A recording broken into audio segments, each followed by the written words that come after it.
there, it's Anonymous Tea, where we spill the tea anonymously. Hello, hello, hello, hello, hello, everyone. Hello, YouTubers. Hope you guys are all having an amazing day today, sending good vibes, sending positivity, sending blessings, and good energy to each and every single one of you. Thank you so much for tuning in. So today we are talking more fallout from The Color Purple. It looks like either somebody called Taraji P. Henson or nobody called Taraji P. Henson, and she decided to, have this interview with the Today Show with Hoda to talk about the backlash and the negative gossip that The Color Purple is receiving. So a couple of things that she said were the following, and that was, I hope that they can focus back on this film, because right now, to me, it feels like what I said is now becoming louder than this beautiful film.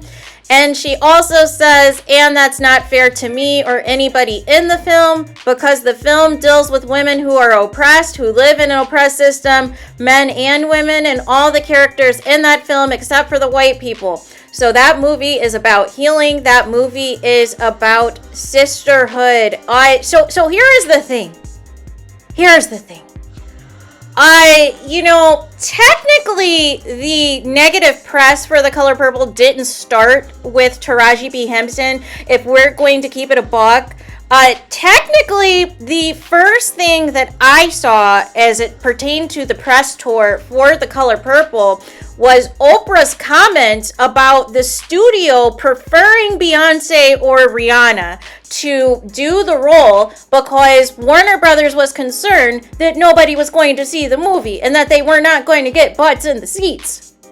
That was the first article that I saw, was the preference for, Rihanna and Beyonce, and how Oprah had to fight and how people had to audition, even though Oprah had people in mind that she specifically wanted. Like, she specifically wanted Fantasia, since Fantasia already did the Broadway adaptation of The Color Purple, and in all of the things. That was the start of the negative press tour.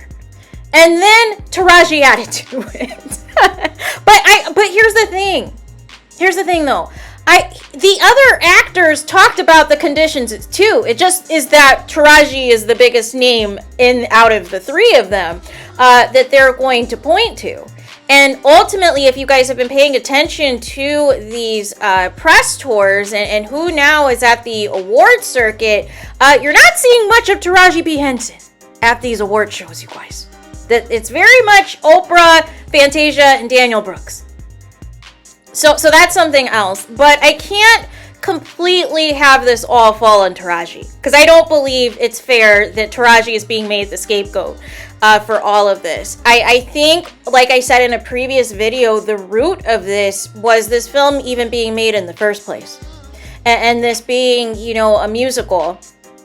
And the fact that, a Broadway audience, a Broadway demographic is different than your average consumer that goes to the movies and a casual consumer that goes to the movies. And a lot of the new generation do not know the story of The Color Purple, nor did they see the 1985 film. So they don't know the story. So when people like Boozy, leave the theater because they didn't know that there was a lesbian, love story component to the film, to the musical, that also adds to, some of the negative press and things for people who aren't fully aware of what to expect in this movie / a musical. But I can't say that this is all on Taraji. I definitely think, though, when Taraji made those statements in front of Gail, who is Oprah's BFF, I think Taraji is going through something.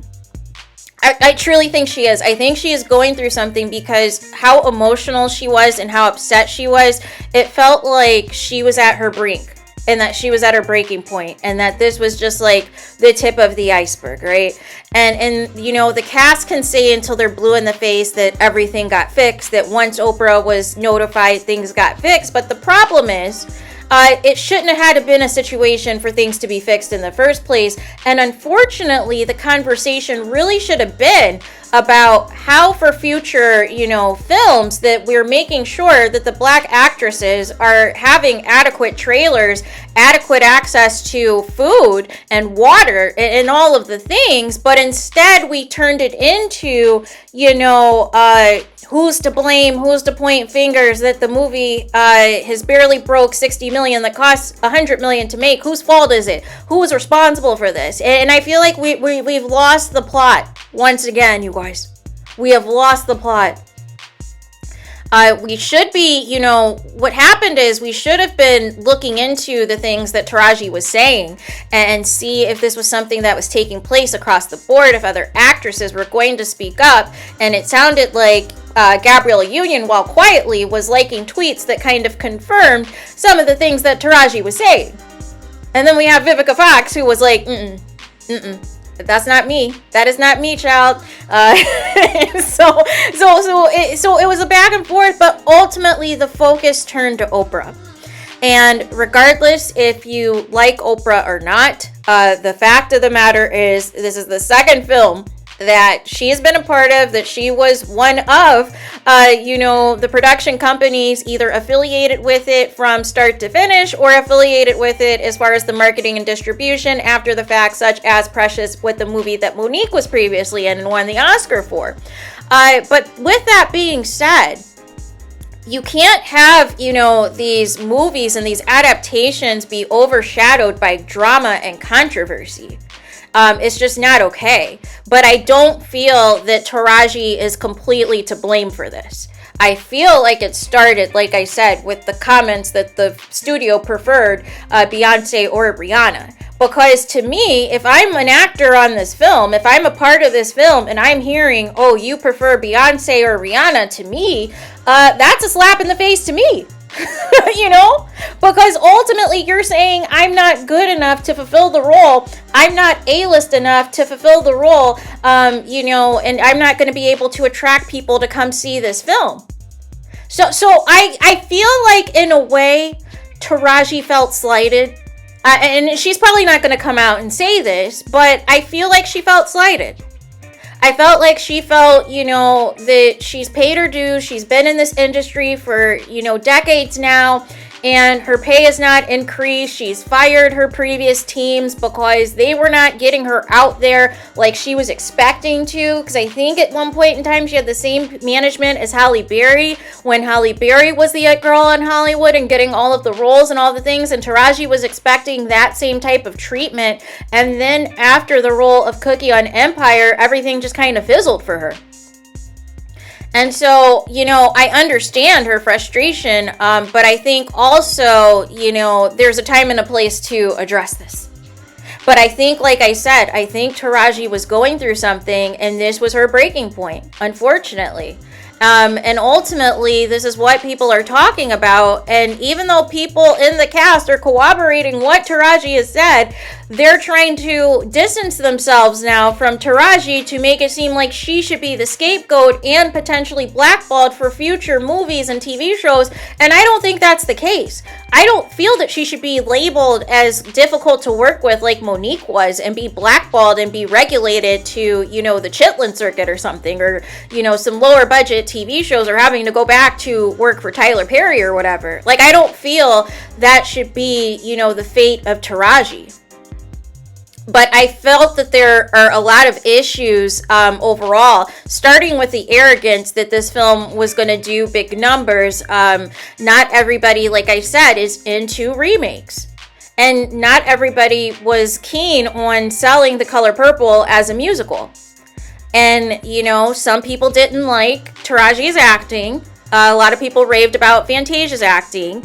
And then the other big issue was the drama surrounding Whoopi Goldberg.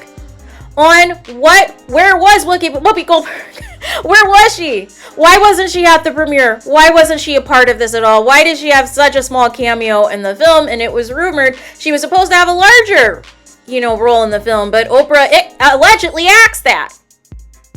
And then at the height of this, at the height of all this controversy, you know, once the film bombs and significantly, you know, doesn't do as well as the theaters, then Oprah decides, oh, let me release these interviews on my channel, on my network, and make it look good. But here's the thing, you could have put that out the week the movie came out, so that you could have immediately killed the noise. I think that's the other part people are failing to realize as well, is they waited way too long to address the problems, to address Taraji's comments, for them to underestimate how social media, especially Black social media, was going to respond to Taraji basically saying that she had to renegotiate her contract last minute, and that her and Fantasia almost walked away from the movie because they were not happy with the pay. And then we hear about the working conditions, not having a trailer, not having food, whether or not you had to drive yourself to work, or if it was safe for you to drive yourself to work versus having a driver, and all of these other things.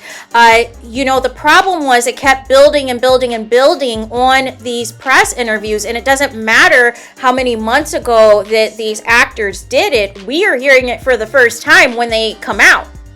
So for us, it is new reaction, it is new information to us that you may have said this 3, 4, or 5 months ago, but we're just now hearing about it, so we have a right to give our opinion and our reaction to it. But the problem is, the marketing, the $100 million budget for this film did not intervene quickly enough to focus on the movie. Instead, you are taking questions at the Golden Globes red carpet about Taraji's comments.